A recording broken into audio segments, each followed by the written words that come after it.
guys? And we're back. We're fucking back. Dude, why are your eyes so watery? My eyes? I just did a big yawn. Stoned? No, I just did a big yawn. What's up, dude? What's going on? Brothers of the world. What episode is this? 21. 21? 21, and we're recapping. I'm glad you're counting. I'm not. The recap. 21. 21. Damn, do we got 21? 21? I was like, how old are you? 21? No, I think it's like, what's 9 plus 10? Yeah, what's 9 plus 10? 21? Stupid.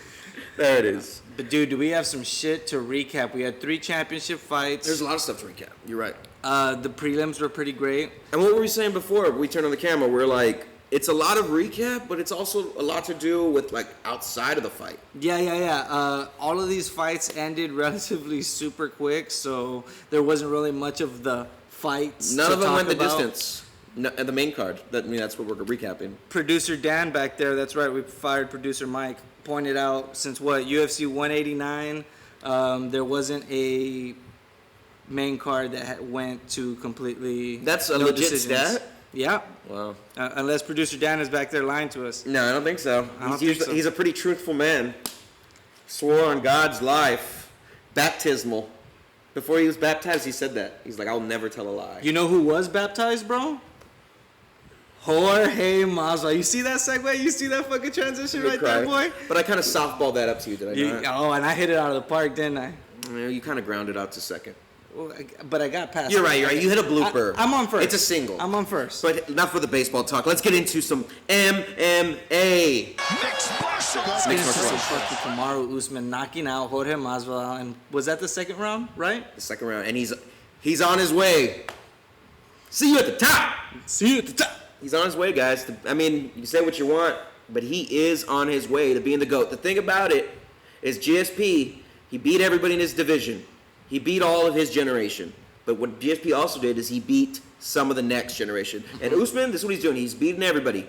He's going to beat everybody again, pretty much. Like you said. He's going through the deck again. He's relapping. No, I was going to say, like you said to Jorge, hey, you're just the first person I chose to relap when I'm coming around. And there is... God, that was badass. By the way, guys, like and subscribe. And we are recapping, of course. UFC 261. UFC 261. So, anyway, going back into it, he's relapping. He's doing the deck again. You know, he's going to fight Colby next. Dana already said it. Yeah, they said that's nice. He also has some new faces. I mean, he hasn't fought Leon in a while. So I would consider that. It seems like a new matchup. It's kind of new, but then, there's also Vicente Luque. I think Wonder Boy needs a shot. Wonder Boy needs to get his fucking shot. Have you heard of Wonder Boy's podcast? What is it called? Like What's Up or something like that? What's Up, everybody? I haven't seen it. It's with him and his I don't know if it's his younger or older brother, but that's a really cool podcast to check out, guys. If you like MMA, if you like Wonder Boy Thompson, it's awesome. I love Wonder Boy Thompson. I always see it on there. Never watched it. Check it out, bro. It's good. It's good. Anyway, guys, so he needs to fight Wonder Boy again. Johnny, go into it. Like, what do you think? What do you think about Usman? Usman, he's definitely not everybody's favorite fighter. Hell no. Everybody hated him in Florida. But God, he's putting up some performances that are undeniable, man. Like, that's the word for it, bro. He's undeniable, and he's only gotten better with each fight. We talked about that knockout, texting right after that happened, saying that shit was video game like. That all the sweat, when I saw it live, I was like, was I the only one that saw that explosion on his face? They got some pictures that you would put in magazines, you know what I'm saying? Like, those pictures were phenomenal. We'll put some of them. They were just it was like a take your breath away knockout, kind of leaves you speechless. Usman, man, he used to have the name, and of course his rival Colby Covington gets Snoozman. Mm-hmm. And it was kind of it was he was kind of I wouldn't say boring, but his fights. He was a decision machine. Yeah, his fights weren't, the ones you really wanted to see. Now he's coming, back-to-back knockouts. And here's the thing. He was a decision machine almost like all of his career and whatnot, but just out-wrestle you. Now these finishes, whether it be this Jorge Masvidal, the Gilbert Burns, or the Colby Covington, it's not like they're just finishes. They're pretty fucking brutal. Breaking Colby's jaw in half. Knocking out a good friend and training partner Gilbert Burns multiple times with that damn jab, dropping him. And now this goddamn video game like knockout that straight up baptized. I was gonna say in our text message, I said, how ironic is it that this guy is out here, or everybody was calling him Street Jesus, and when he finished getting knocked out and Herb Dean finally pulled him off him, his hands just slowly. Hey, let me fell say to this the though, side. Johnny. In the pre-fight presser, when George Masvidal asked the crowd if they wanted violence, who delivered on that? Kamaru Usman, man. Kamaru Usman. Masvidal asked for violence. He said he would deliver, but it just turned out that Usman was the one who he shut the whole crowd up, man. I mean, there's two people in the fight, so I guess Masvidal delivered in the way of getting knocked out. But let me tell you this though, Johnny. But from the boos from the pre-fight presser to Usman's entrance, there was some boos after he won too, but big change. I think most of those fans probably left, or they were just like, you can't boo that guy. like I said, there's a lot of people that might not be fans of Kamaru Usman for a bunch of different things, whether it be the character, maybe all the decisions he had in the past. But right now, when you saw that, when he knocked him out that bad, undeniable, and everybody basically did shut up for just a little bit and said, wow. Let's actually get into the fight. Let's get in there. So, and I could be stealing this from another podcast, but this is something, and Chael Sonnens, by the way. So, and let me give the credit. Yeah, let me just give the credit. So it's not just some rinky-dink, shot in a barn podcast. But anyway, what Kamaru Usman does that is more... Here, Johnny, I'll ask you the question. What's something that Kamaru Usman does that's actually more dangerous than his takedown? More dangerous than his takedown, striking-wise, or what? Or what do you, like... No, it's actually... It's more of a mind thing. A mind thing? Oh, like he says... I'm the what's his quote? I'm the fighter with the strongest mindset in this game. And no, let me tell you what it is. So he has the takedown, right? Great takedown, mm-hmm. and you're weary of that, right? Mm-hmm. So what does that mean? The threat of the takedown is more beneficial to Usman than the actual takedown. Oh, for sure. His threat of the takedown sets up him to land the punch. Mm-hmm. So that's what it is. And George Masvidal, a boxer, what do? They keep their hands up. Whenever you shoot for the takedown, what do you have to do? Get your arms low to get the double underhooks. Pull them up. Or if you want to sprawl and get taken down from there. But that's what I'm saying. The threat of the takedown is more dangerous than the actual takedown.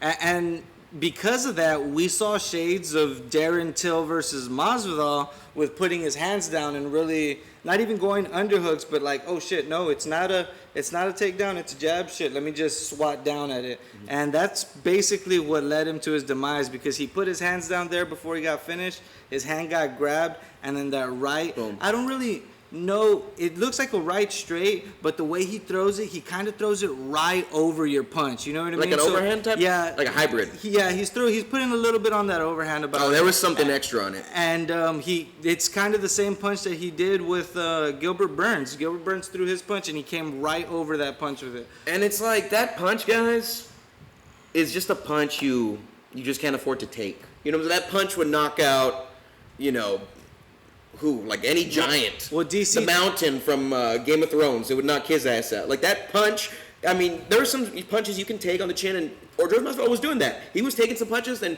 then you would see the gamesmanship. Like, come on, let's do it. You want to strike? Let's go. I think... But that punch was just a punch. It was like the knee he landed on Askren. I think in that first round, Jorge tasted the power and said, I can take this. You know what I mean? That's all he got. I don't really... Even in the first fight. Yeah, that's what he said. was basing it off of. But DC made up a really good point about how Usman's strikes look pretty slow.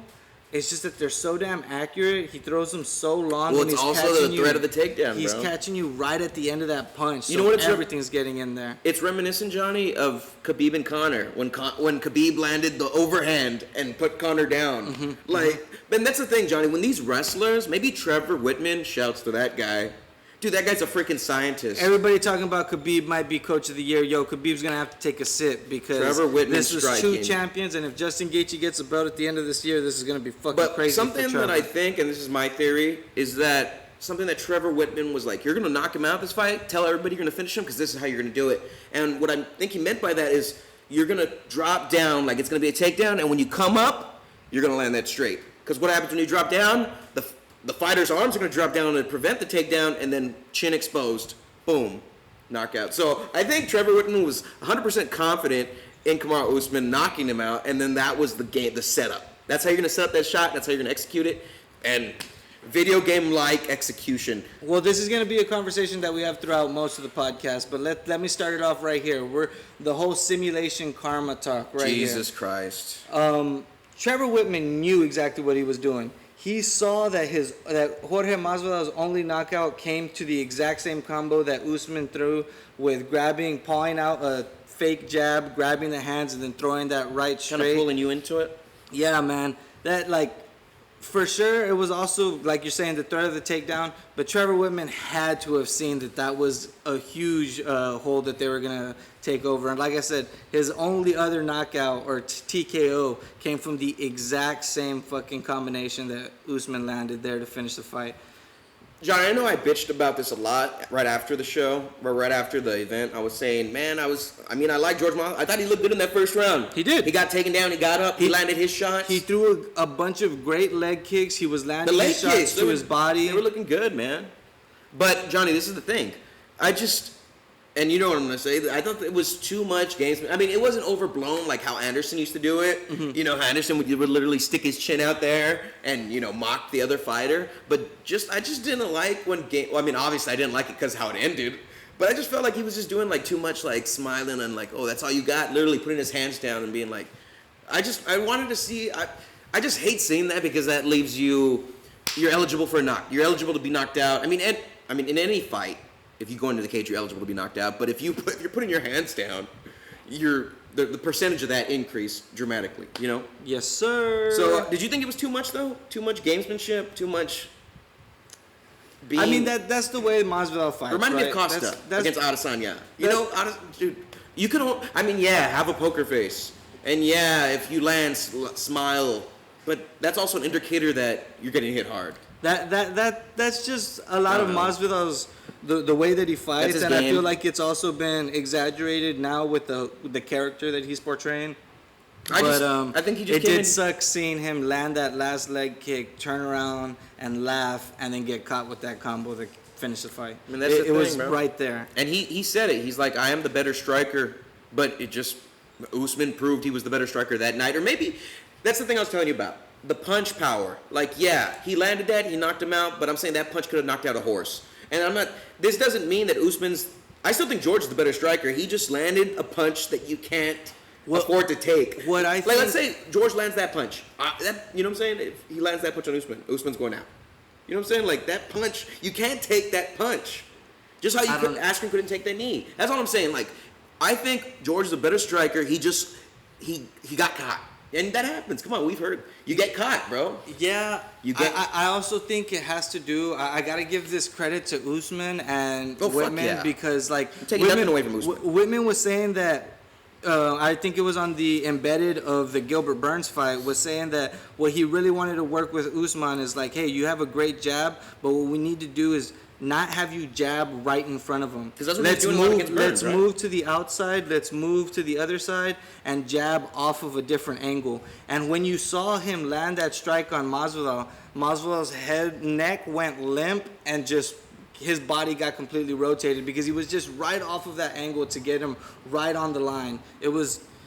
Hey, Jared, so about the knockout, though, so he was knocked out. Okay, his lights went out. He's done. But when he hit the ground, is that what woke him up? Because then he received, like, 3 more hammer fists on the ground. Like, he tried to, like, get up at some point, right?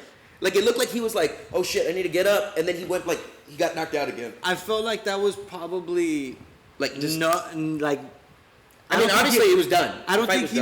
Yeah, for sure. But what woke him up, though? Him hitting the ground, or was it like the first hammer fist? I don't know if he woke back up, bro. I think that was just the body and the body reacting? Like trying to grab, kind of like or when like you get, like, stiffened. Like Amanda Nunes versus Ronda Rousey. Ronda Rousey never hit the fucking ground, but she was a zombie just trying to grab to throw somebody. You know what I mean? Right, like Brendan Schaub against Travis Brown, where he's like... Yeah. Or was that somebody else? No, that's it. But that's what I'm saying. Like, it shout looked out like Herb Dean for allowing fucking 6 hits on a dead body. Oh, you talking about Herb Dean? Yeah, against. But come on, like it's no, bro. He jumped in. Go back, and he's literally hovering right over Usman. But that's the thing. It kind of looked like George was trying to pull his ass off. You're right. That shot, he was out. You're right. But were those punches necessary? Super necessary. Okay, man. Super necessary. Women's strawweight title fight.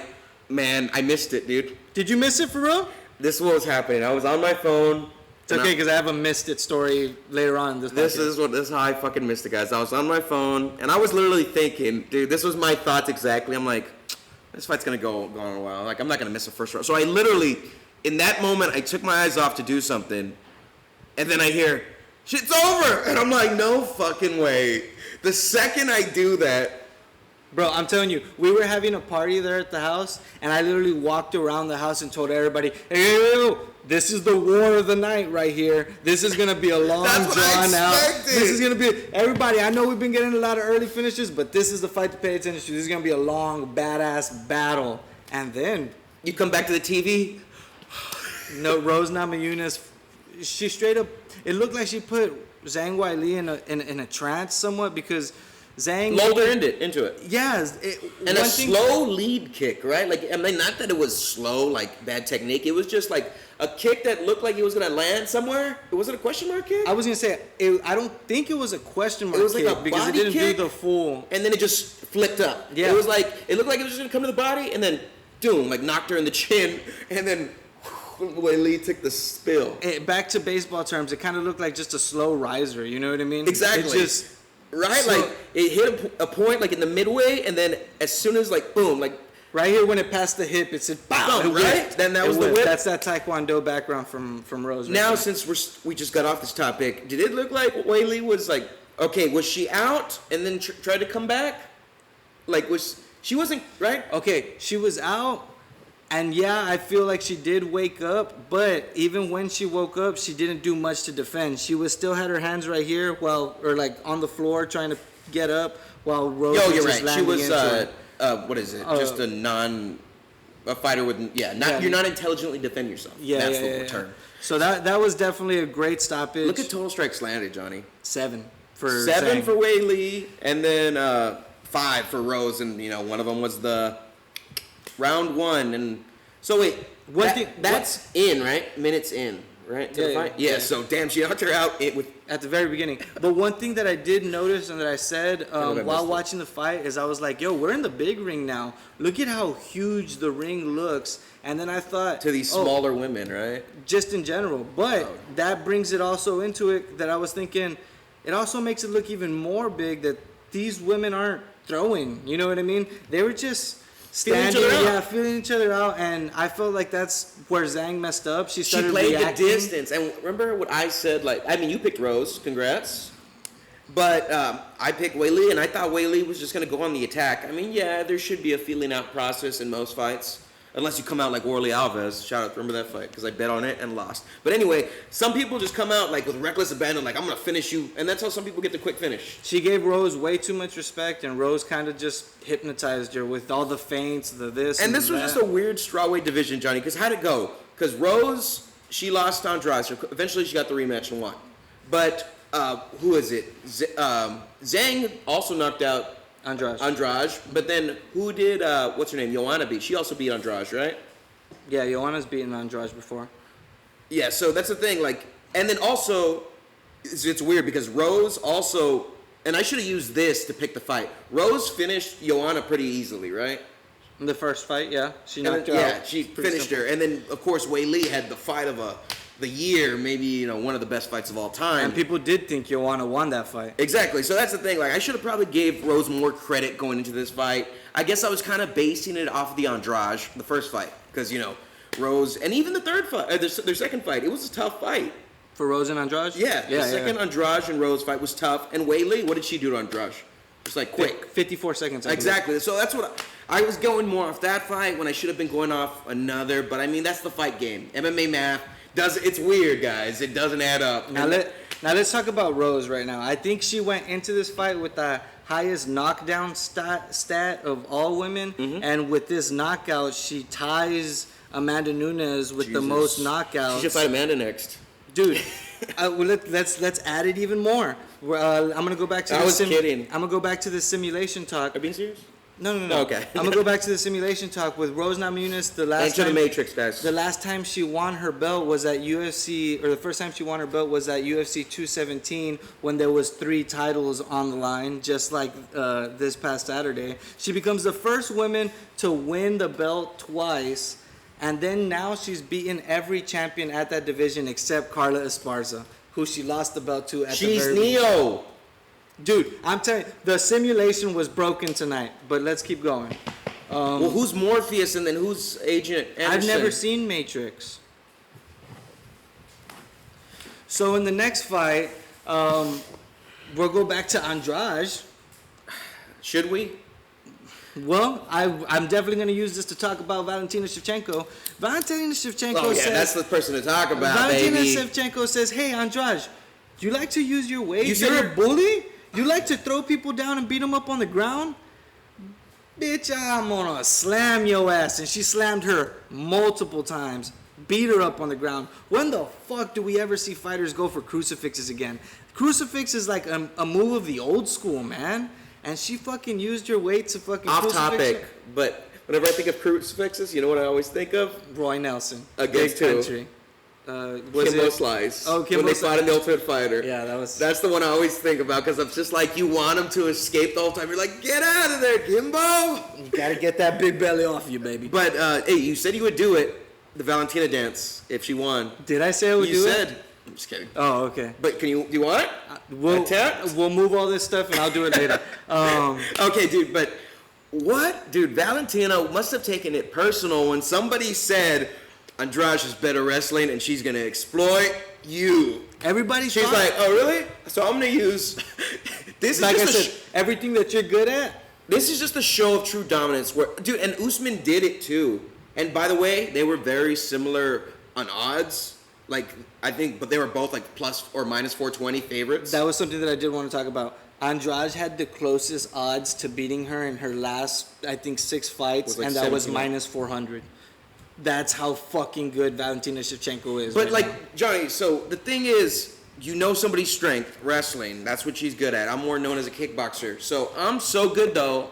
I'm going to out-wrestle you just to show how dominant I am in this division. And like I said, relating to the Usman thing, what's his name? George said he was a better striker. Usman won by knockout, by striking. So another Matrix type thing. In the breakdown, what did I say? Last week in the breakdown, what did I say? Fucking remember, if y'all forgot, Andrade was out here slamming bitches when she was fighting at 135. God, Valentina's so fucking strong, man. Her back looks so fucking huge. It was just out a there. dominant. She beat her in round 2. Was round 1 like a 10-8? She took her down, I think, at the very beginning of the round. And 7 takedowns, though. It was just like, I mean, Andrade could get up, but every time she got back up, it was like, no, you're going back down. 5 minutes of control time. She attempted a submission, outstruck her by almost 50 shots. It was a bad night. And what was the final one? They ended on the ground, elbows, right? Yeah, elbows. Elbows. Well, what was weird is that she started gushing a lot of blood, but it was like a tiny cut that you couldn't even see after they cleaned it up and stopped the bleeding.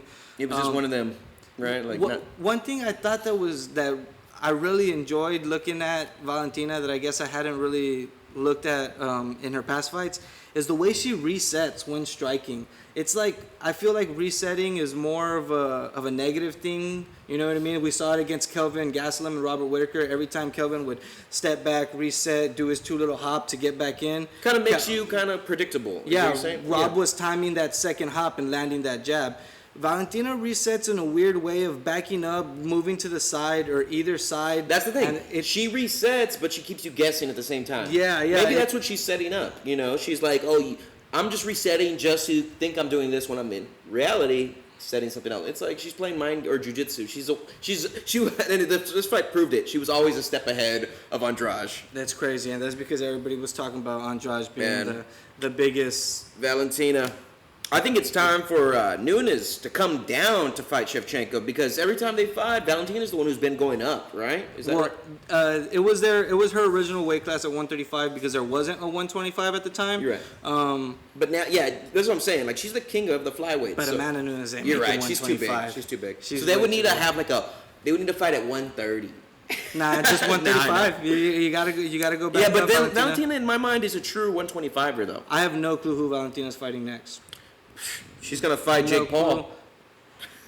I mean, I'm going, and especially in MMA, I'm going Valentina, baby. Okay, let's get into a sadder note, guys. You know, Like I said, the karma, simulation, whatever the fuck you want to call it. Let me set you up real quick. I call what I want to say. Go ahead. Wizardry or witchcraft. This is a curse, bro. This is a curse. And now Uriah Hall, he's got it. This isn't Matrix related. This is black magic voodoo at its finest. That's racist. No, but what's it called? That's racist. Let me set it up real quick in the fact that yes, we know Chris Weidman broke Anderson Silva's leg. No way, he did? I don't know if you know. With a check kick. The original Matrix. Oh, this is Matrix. Because he was known as the Matrix. Yeah, well, okay. And then that's why we're adding different levels to this. Daniel's doing this. Everybody was saying that Uriah Hall was the next Anderson Silva. All the numbers are connecting. I had to show my brother-in-law the fucking footage of Uriah Hall spinning back, kicking that dude on Tough. I was like, this is why Uriah Hall had all the hype in the world coming into the UFC. This is why they called him the next Anderson Silva. And it just so happens to be that his last fight was against Anderson Silva, and then his next fight, he fights Chris Weidman and fucking breaks Chris Weidman's leg in the first round with the first strike on a check kick. The first fight, guys, in UFC history where the winner didn't land or throw a single strike. 0 for 0. 0 for 0. Control time 0. Takedown 0. Everything 0. He won in 17 seconds.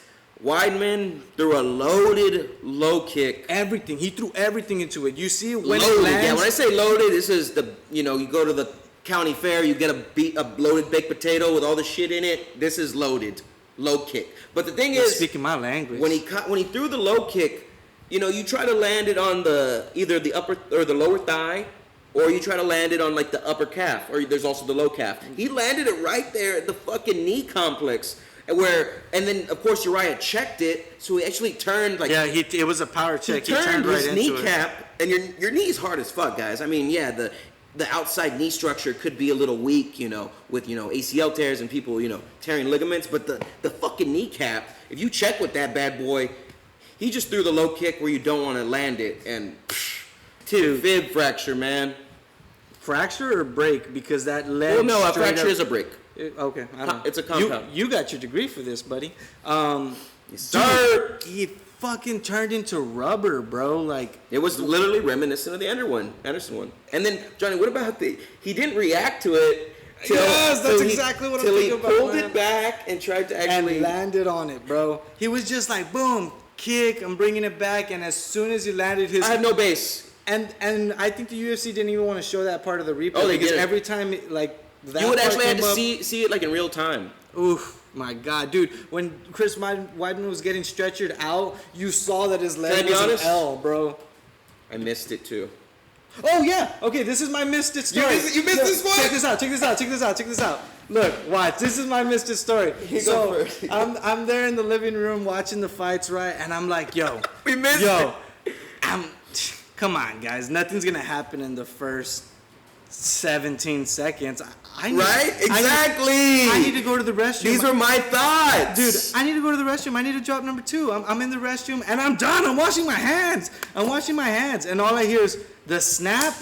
I hear the snap of just a loud impact. And then I hear, ooh, everybody in the living room, ooh, oh! And my dad just goes, he snapped it.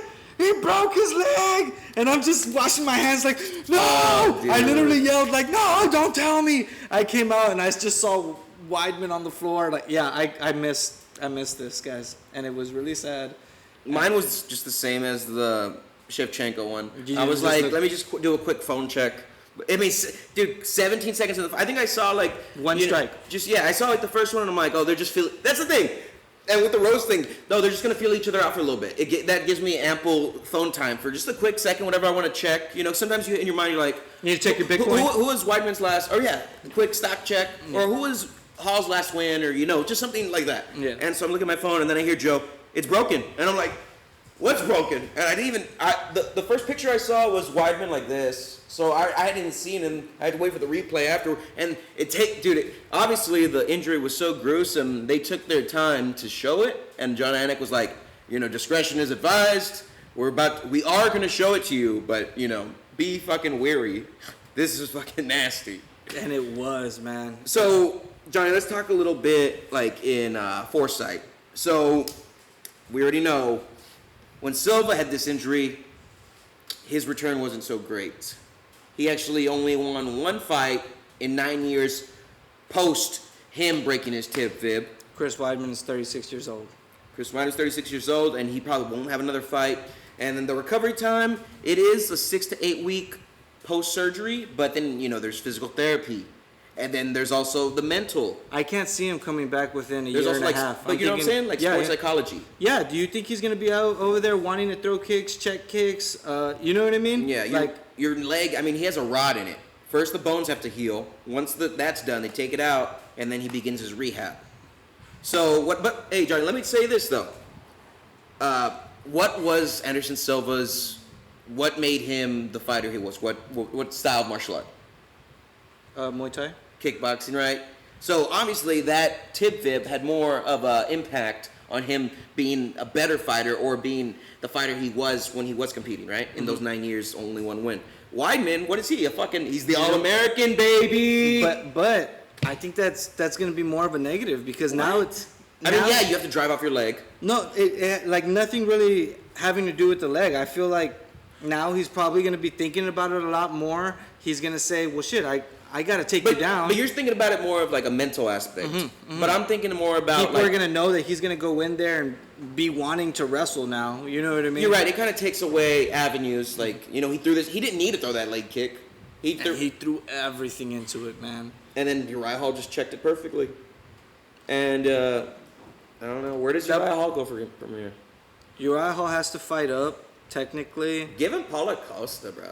Paulo Costa. Give him Derek Brunson. Give him Kevin Holland. No, Holland's on a losing streak. He needs to fight somebody to bounce back. That's true. He needs to fight Weidman. Didn't. This is so bad. It's a bad joke. Well, he wanted to. Fuck you. Weidman, I respect you, bro. That's still our boy. You're our boy, Blue. That's still our boy. That's our boy. But that was the second fight of the main card. The first fight ended not in similar fashion, but yes, in similar fashion, in the fact that it did end in similar. As it was related to a leg injury. Now it wasn't as bad, and we still don't really have too much info on the diagnosis of the injury. I was relating to Sean O'Malley's, and it kind of looked like the same old landed the perfect low kick, right, hit the nerve right behind the knee, the peroneal nerve, and just shut down the ankle complex, because that's what it does. If you hit that nerve, you get drop foot. And when you look at the kick in slow motion, it did. The toes did, yeah. All the way around. That's what I saw when I was analyzing Anthony Smith's kick. I know that's what you were going for. I was thinking it was something more of like a torn ligaments or something, because when he fell inwards, and well, it's not that it was his knee that was controlling. It was like he couldn't put the weight on his foot. He had no ankle stability. Yeah, I need to go back and rewatch it, but it's just watching it live. What it looked like I saw was when his knee fell inward, it looked like the whole knee and kneecap area just turned a little bit too much. You know what I mean? And then he couldn't put. My thing, Johnny, if it was like an actual knee injury, he would have probably fell back and grabbed his knee. Yeah. The thing was he fell. And there was just no stability there. Let's go back to the fight. After he got injured like this, he went and still landed 2 takedowns, took Anthony Smith's back. Jimmy Crute is a fucking beast, no matter what this injury was, whether it be nerve or maybe something structural. This was ironic moment 3 of the night. So 1 was the Usman Masvidal, so, Marty landing the KO, or let me rephrase it, Kamaru landing the KO instead of, Yeah, you used his full name, bro. Yeah. Kamaru Dean, yeah, exactly. Respect. Put some respect on his name. Anyway, so, George thought he was going to land the knockout. Kamaru gave it to us. That's ironic, right? The next one was the Weidman. How ironic was it that he was on the other side of it? Anderson, oh, by the way, we didn't talk too much about the curse.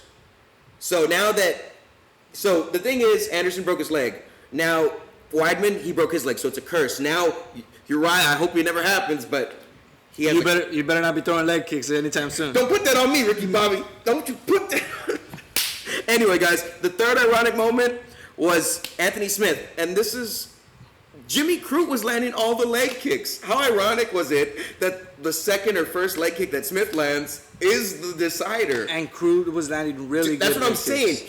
These leg kicks. He was beating his leg up. The thing was, Anthony was landing the jab and fucking up Crute's face, but doing a good job of Crute jabbing. was fucking up Anthony's lead leg. And as we've seen from more recently the Conor Poirier fight, how effective that is.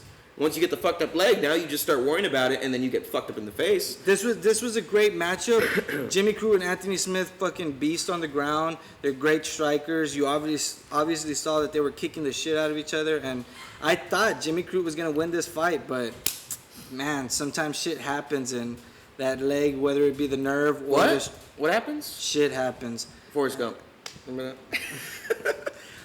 Whether it be the nerve or the He looked good out there, though. Tough. He looked great. He looked tough. Real tough. Real tough guy. Johnny, but the thing is, Jimmy Crute, all the props for this guy. 25 years old.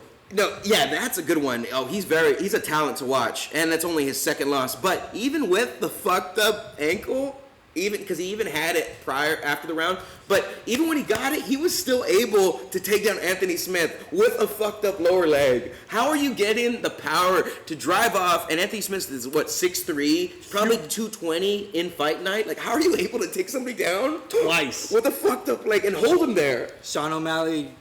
If it comes out that it was a nerve, Sean O'Malley, you better fucking start. And I just like how even though his leg was still fucked up, and it looked like in between rounds, it looked like it was coming back.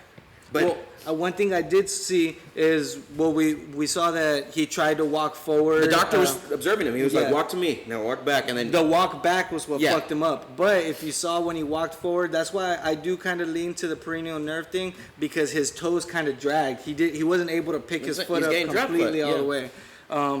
Man, just wild, man. Wild night of fights, man. It was great. We definitely got a show, guys. Anthony Smith, he's really improved. You know, Johnny, how we said, or I say, oh, fights like that change a man. Especially when he had that fight with Glover, and we saw he lost. Glover put a beating on him. He lost teeth, bro.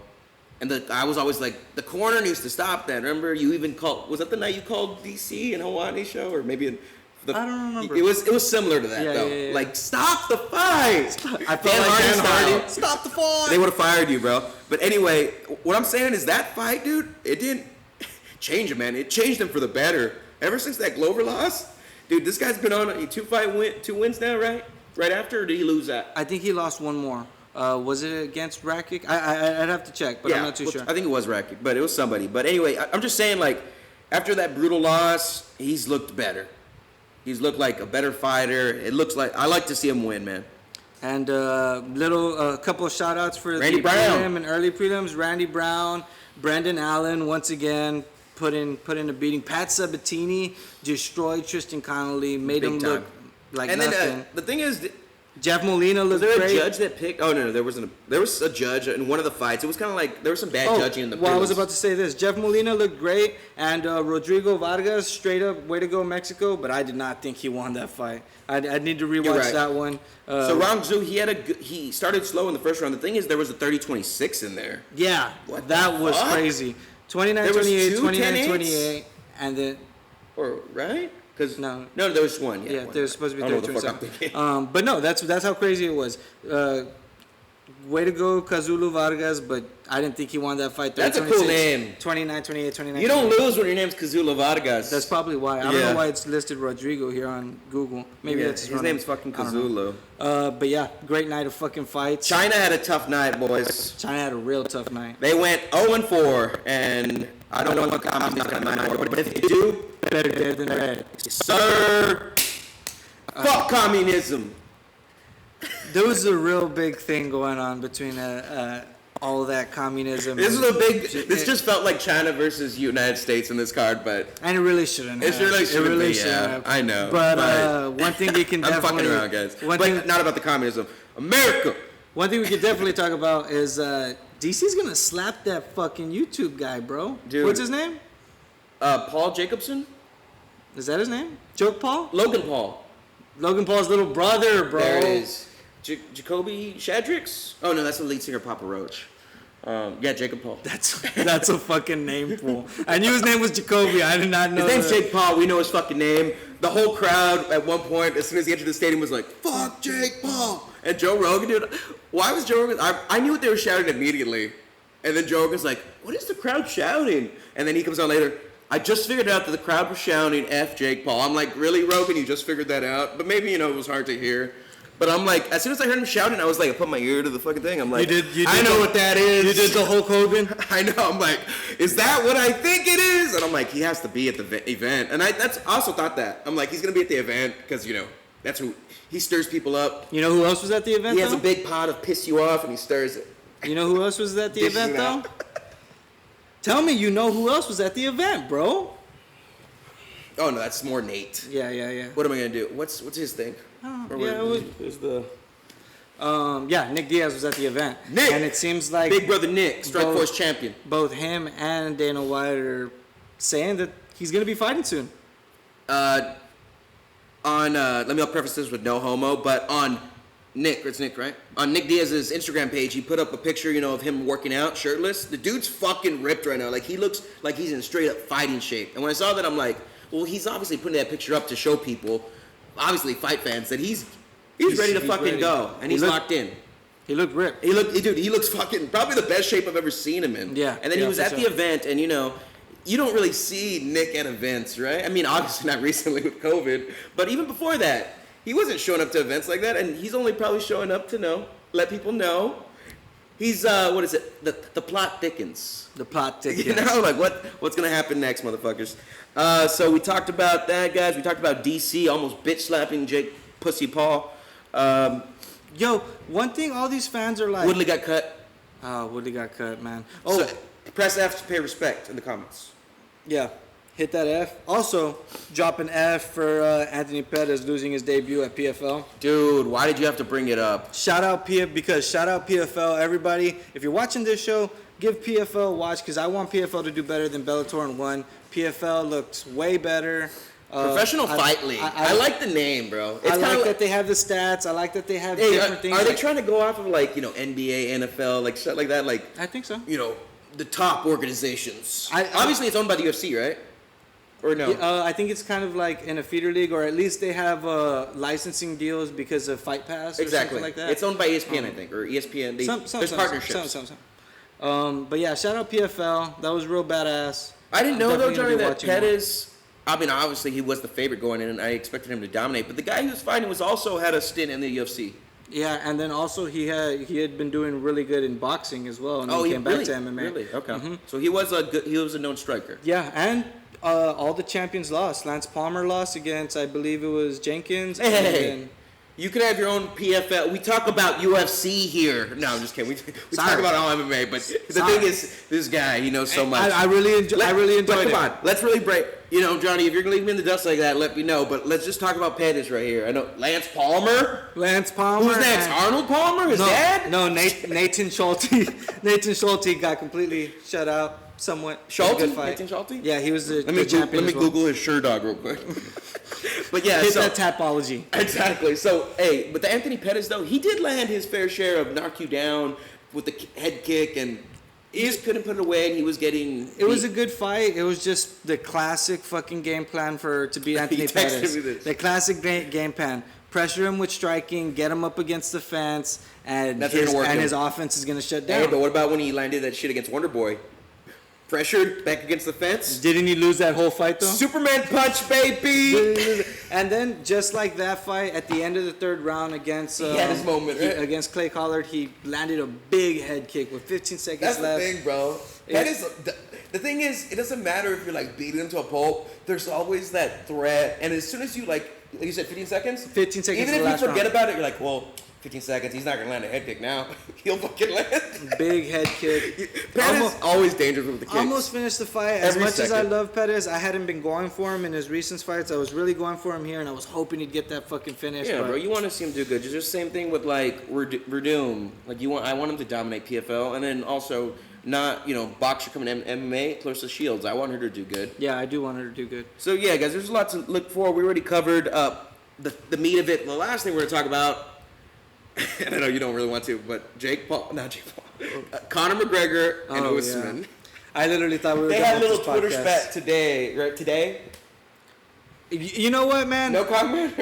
I will say that I thought I didn't like any of Connor's tweets because I just thought it was just dumb. But I did get a good chuckle out of calling Kamaru Usman green. What was it? Fungus Panty Night or some shit like that because he called himself Green Panty Night. But besides that, yeah, Connor, please stay in your lane because Usman takes that. I think if Usman does want the fight, he'll get it because if he's the champion, he can do whatever the fuck he call anybody out. And, there's money there. But at the end of the day, you don't think so and I don't think so that Conor will take it. I think he's just fucking twiddling his thumbs. I'm a brick at 170. Trigger fingers turn to Twitter fingers. Woo! That's Drizzy. Anyway, guys, that's it for the podcast. The recap is done. We'll see you on a breakdown. Can you do the Valentina thing real quick? Let's see it, guys. Enter the Matrix. Oh, wait, you gotta move this. No, just do the arm one. Oh, there it is. There it is. He practices. Huge Valentina fan. That's gonna do it, baby. We got it. Yeah.